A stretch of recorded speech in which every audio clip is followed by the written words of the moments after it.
Here's how this whole thing starts against Donald Trump. During the election, the Obama administration, which had done whatever it wants because the media is lost in this country, folks. There's no media. Forget it. That's dead and buried. The media's done. They don't do journalism anymore. It's activism, nothing more, right? The Obama administration had grown comfortable with the idea of weaponizing government against their political enemies. It had happened over and over again. We had the IRS scandal. We had the AP phone record scandal, the Jim Rosen Fox News scandal. And I ask you this, what happened to any of the people involved? Anyone? Yeah, the answer is nothing. I have to do zeros like this now, because I used to do zeros like this, but I found out through the liberal media that somehow this means like a white power symbol now or something. I thought it meant okay or zero, but the media says, no, I'm serious, like these idiots in the media will tell you. So now I do zeros like that because I'm like afraid of some media idiot. These people are crazy. The Obama administration had gotten completely comfortable with the idea of abusing government for their political means. So what happens? This plan gets hatched, and I'm going to be candid with you. Where exactly it's hatched, nobody is yet sure of to this day. Matter of fact, if you're familiar with my commentary on Fox, I say often one of the great mysteries of this case is what's paragraph 1. Paragraph 1, what do I mean by that? When I was a federal agent, when you arrest someone, you have to do what's called an MR, a memorandum report. Paragraph 1 of that MR is always how the case started. I got a call from Jane Doe, bank fraud investigator, said this credit card number was stolen on April 14, 2015. I made a few calls, and the next thing you know, it's an 80-page report about this massive scheme. Paragraph 1, though, always lays it out. Always. Do you know to this day we still have no idea what paragraph 1, the why they started to spy on the Trump team was? Now, I get it. It was for political. I get that. But at some point, somebody, you have to understand, folks, had to put down on paper a semi-legitimate reason to start the most massive spying operation in a political campaign in U.S. history. Do you know nobody to this day will tell you what that is? I know what it is. So the first plan they do to hit the Trump team, folks, is they learn to manipulate these about queries in the NSA database. The NSA has a database of a whole boatload of information, metadata, texts, that kind of stuff. How it works is too complicated in the time I have, but what you can do is you can query that NSA system and you can get a whole lot of information. Well, what happens? This is plan A. This is how they're going to get the information. I hope, if I'm not following, please stop me, because this is important. The Obama administration figures out that through unmasking, in other words, wiretapping people, pretending they're targeting foreigners, and then querying information in this database, that they can get all the political opposition research in the world that they need against the Trump team. It's beautiful. No one's going to call them out. The media's on their side, right? But there's a good guy in this. There's a white hat. Somebody in the government sniffs this thing out. That's why I tell you, this wasn't plan A. This was the plan. They were going to unmask people, wiretap people, and they were going to query this NSA database and get all the information they needed about the Trump team. But somebody smells a problem, and he's not having it. And he's the white hat. He's the good guy in this story. And it's Mike Rogers of the NSA. Mike Rogers of the NSA senses that there's something wrong about these about queries. In other words, who's tapping into the database here and making political queries? Now, folks, some of you, I don't know your politics. I assume most of you are conservative, libertarian, or Republican, but that's fine either way. If you doubt any of what I'm telling you, just Google the FISA Intelligence Surveillance Court, their report on about queries. Because Mike Rogers goes to the Foreign Intelligence Surveillance Court and says, Houston, we got a problem. These queries are supposed to follow very specific guidelines about terrorism, and all these metrics have to be, you can't just spy on Americans in the database. The FISA court looks into it, comes back with a report that was released in March of 2017. Ladies and gentlemen, that is devastating. If you haven't read it, you were doing yourself a great disservice. Page 80 specifically is horrifying. Apparently, the NSA database was being queried by private contractors working with the FBI. These were not even government officials. People within the government were using private contractors to query information they had no judicial or legal authority whatsoever to look at. Rogers smells a rat. People panic in the government. Now, conveniently, what happens right after the election? I'm going to put these pieces together and things will start to make sense. Donald Trump's elected. He's the president-elect, right? 10 days after the election, Rogers, who knows this has been going on the whole time, these unmaskings, the tapping of the... Now does the Donald Trump tweet, they tapped Trump Tower, now does it make sense? He got the wording wrong. He didn't understand exactly how it worked, but the idea was not wrong. Donald Trump's not stupid, trust me. Guy got elected president, earned $1 billion. By the way, I love how these journalists criticize him. The guy's making $25,000 a year writing clickbait pieces for BuzzFeed. Like, Donald Trump's an idiot. Hard pass, brother. Like, well, the guy just won he runs for office the first time and he becomes the president. But let me listen to Joey Bag of Donuts at BuzzFeed. You're right, you've got this. It's like, so about 10 days after the election, Donald Trump, someone goes up to visit Donald Trump in Trump Tower. Who visits him? Mike Rogers. But Rogers doesn't tell anyone. This is going to trip you out totally. He doesn't tell anybody in the White House he's going up there. He visits Trump in Trump Tower, conveniently 10 days after the election, which from my experience in the Secret Service is just enough time for them to go up to Trump Tower, WACA, the White House Communications Agency, for the president-elect, and set up a SCIF where they can talk privately, a sensitive, compartmentalized information facility. In other words, a place where no one can listen in. Rogers gives it about 10 days, goes up there, has this big meeting with Donald Trump, and what happens the very next day? Donald Trump evacuates Trump Tower and goes to Bedminster, New Jersey to never return for another meeting. You think that was a coinky-dink? Like he did that by accident? Oh, let's just go up to Bedminster. I got nothing else to do. Now, again, this is all in the book in intricate detail. The greatest spy story ever told, except the fact that it actually happened. And it happened against you. Rogers has this meeting. Trump evacuates Trump Tower. The very next day, the Obama administration comes out and calls for somebody to be fired. Who's that somebody? Mike Rogers. And they start blaming it on things like drone strikes and other stuff. Like, really? Could you be any more obvious? The Obama administration knows Rogers is the good guy and fills Trump in on this entire debacle. He probably goes up there and says, brother, they're spying on you, like right now. He doesn't know, but now he does. So he leaves.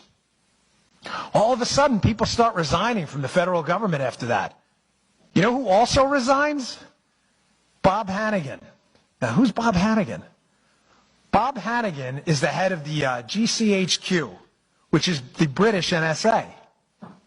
Well, why do you think the head of the British NSA would resign right after that Rogers meeting, right after Trump finds out about this massive spying operation? I'm going to tell you why right now.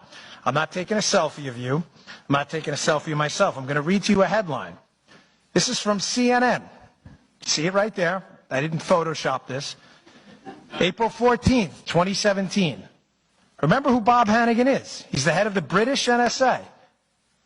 British intelligence passed Trump associates' communications with Russians on to U.S. counterparts. You think I'm making this up? That's CNN. I didn't write it.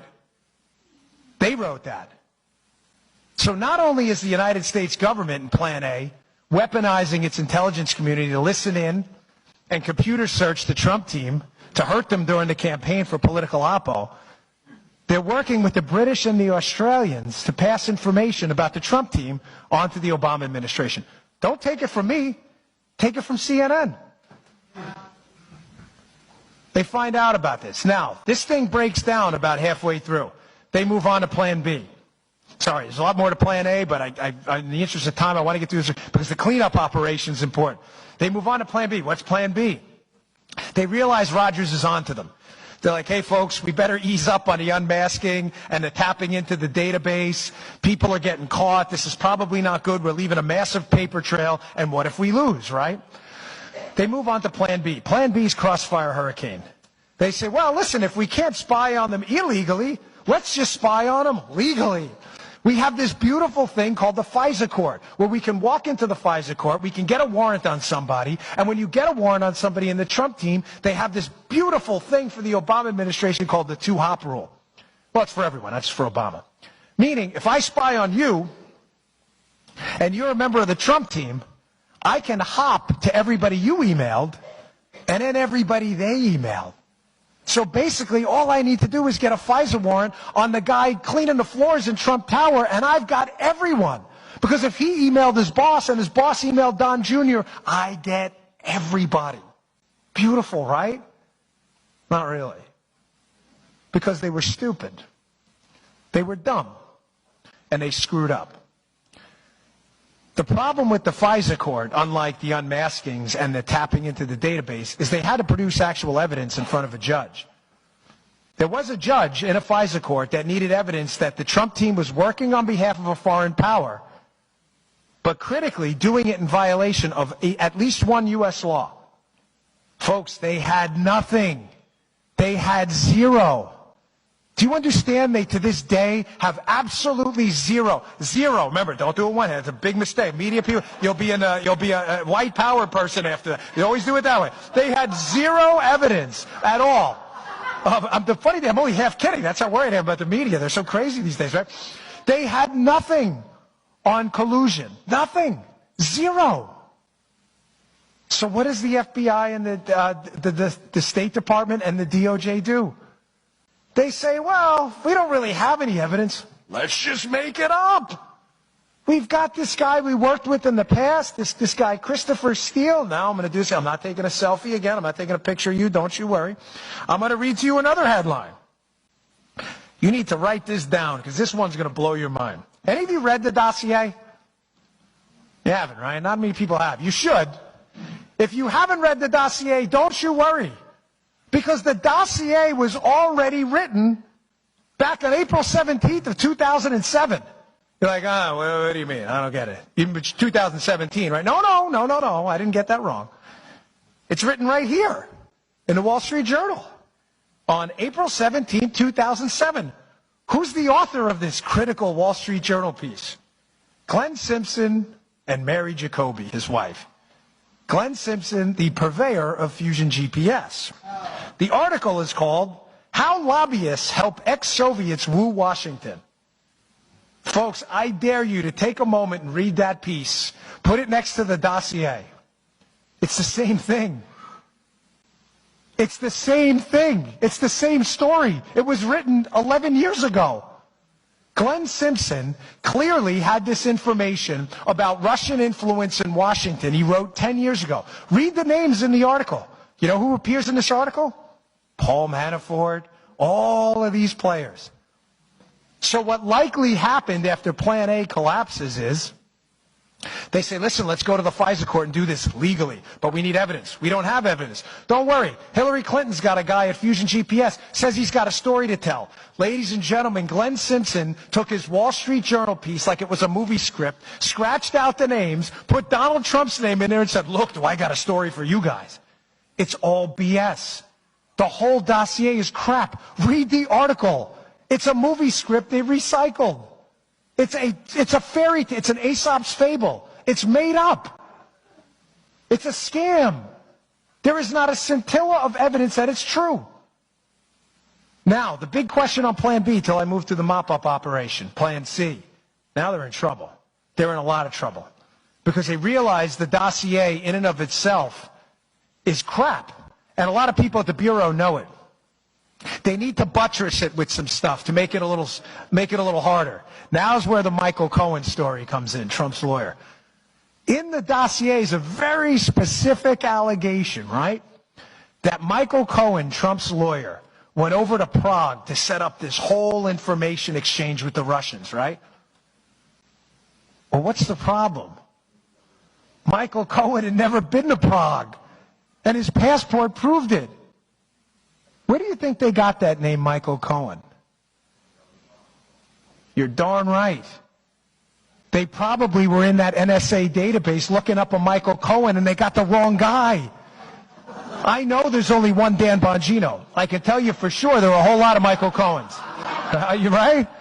John Smith, John Brown, Cohen, these are common last names. They got the wrong Michael Cohen. So now you should be asking yourself, who the heck was Glenn Simpson dealing with in the government that gave him that name?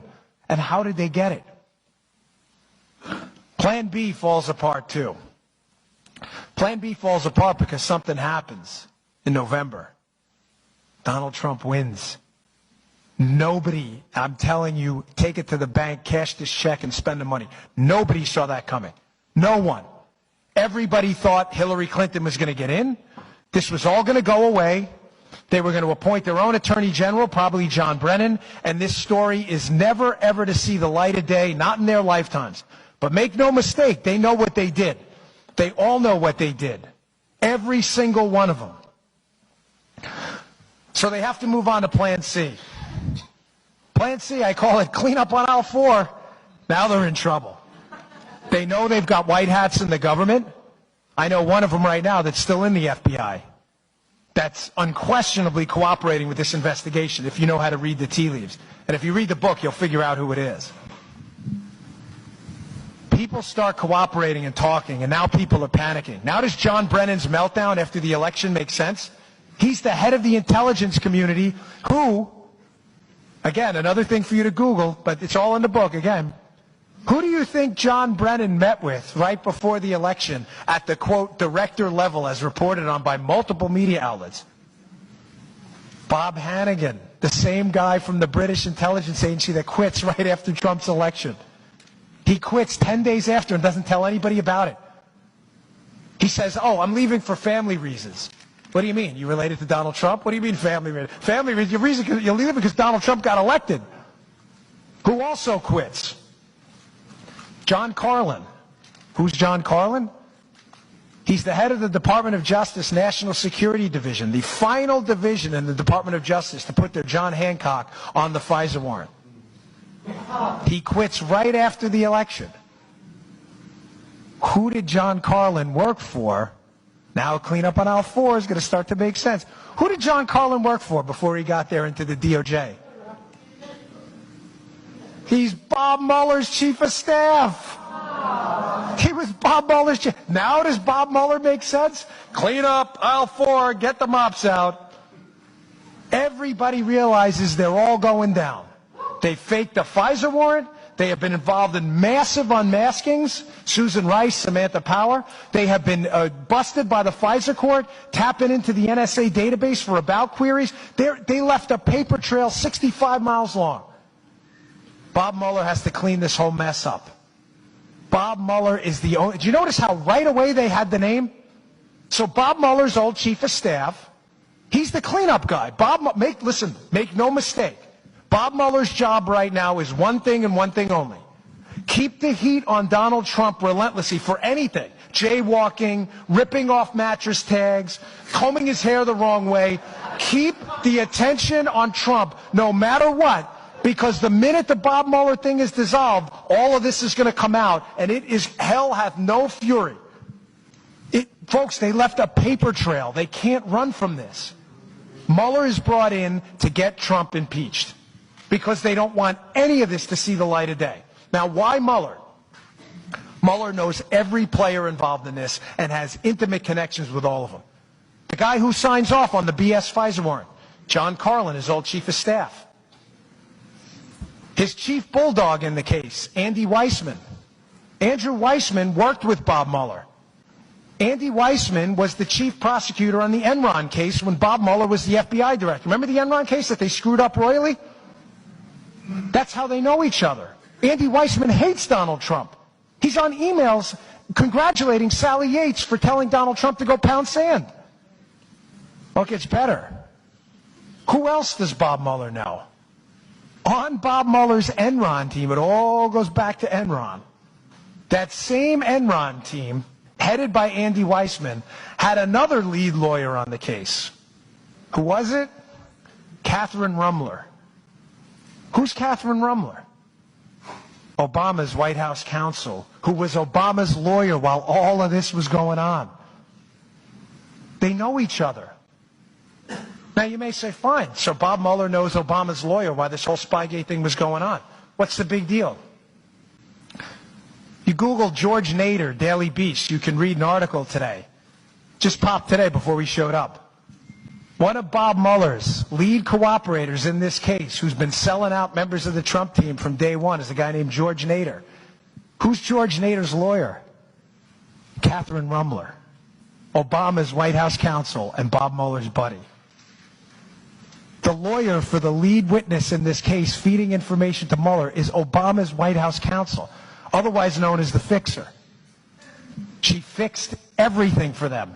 She was involved in Benghazi. She was involved in the IRS. She was involved in the Secret Service scandal. Just Google her name, put in any one of those things, and who's the person giving the statement? Catherine Rumler. Who was also on that Enron task force? Lisa Monaco, Barack Obama's Homeland Security and Counterterrorism advisor in the White House while all of this was going on. They all know each other. Finally, and I'll take some questions. Your final piece to the cleanup on aisle 4 operation. Who else does Bob Mueller know? Who now has legislative, who has control over this, I should say, right now in the Department of Justice, right? Rod Rosenstein, right? Because Sessions had recused himself, now Whitaker's in there, which was a good appointment, right? A case happens a little while ago, the 10X case. It's around 2015 or so. It happens in Maryland. I'm familiar with it because I worked in Maryland as a Secret Service agent in Baltimore. I wasn't involved in that case at all, but I know the office well. The 10X case goes down in Maryland. The 10X case, a cooperator for the United States government paid $50,000 by the FBI. Comes to the FBI with some troubling information that the Russians are helping the Iranians build their nuclear program and that there's a company helping Russians get a hold of our uranium. It's called the 10X case. It was the precursor to something you may have heard about, the Uranium One operation. The same players are involved. The case gets thrown out on a BS press release on a Friday night so nobody will pay attention. Everybody's gag ordered, and it all goes away. That the Obama administration, an FBI paid informant, admitted that we were giving the Russians uranium while they were building the Iranian nuclear program and chanting death to America. Who was the lead prosecutor on that 10X case, the precursor to Uranium One? Rod Rosenstein. And who's the FBI director? Bob Mueller. Folks, they all know each other. This is the biggest scam in American history. Folks, I beg of you, I really do. You cannot let your legislative people, your congressmen or anyone off the hook. Whatever connections you have, you need to keep the heat on this. Because if these people don't go down the right way, unlike the Obama administration tried to do it to us, this will happen again. I'm telling you, what they did was such a grotesque, horrendous abuse of power. It disgusts me to this day, and I will never, ever forget that story about that guy we arrested and his crying kid that morning who wasn't going to see his dad for another year. That's a horrible thing to have to do to someone, and it's a grotesque thing to do to someone to unleash the power of the federal government when they did nothing wrong. And Donald Trump did nothing wrong. And if you read the book, and by the way, one last thing before I get to the questions. It's not a narrative. You don't have to read it straight through. It's written like a police file. I think that's why it's been selling like crazy. You can read the last chapter first. You can go right, it's written like a police file because the names, like I said, this is an hour-long speech I compressed into 20-plus minutes. The names never stop coming up again, ever. Oleg Deripaska, connected to Vladimir Putin, who's connected to Adam Waldman, a lobbyist who's emailing and texting Mark Warner, a Democrat on the Senate committee. Who's Waldman working for, too? Christopher Steele, the guy working for Hillary. They're connected to the Russians, the people that show up at the Trump Tower meeting. Veselnitskaya with Don Jr. and Rinat Akhmetshin. Veselnitskaya works for Fusion GPS on a separate case. And Akhmetshin, the other guy, the Russian intel guy that shows up at the Trump Tower meeting, you know who his lawyer is? Edward Lieberman. You know who Lieberman's wife is? Evelyn Lieberman, Bill Clinton's old chief of staff. Read the book, folks. It's all laid out for you. So thanks for your time. I appreciate it. Thank you very much. I'll take your questions. Thank you. Right.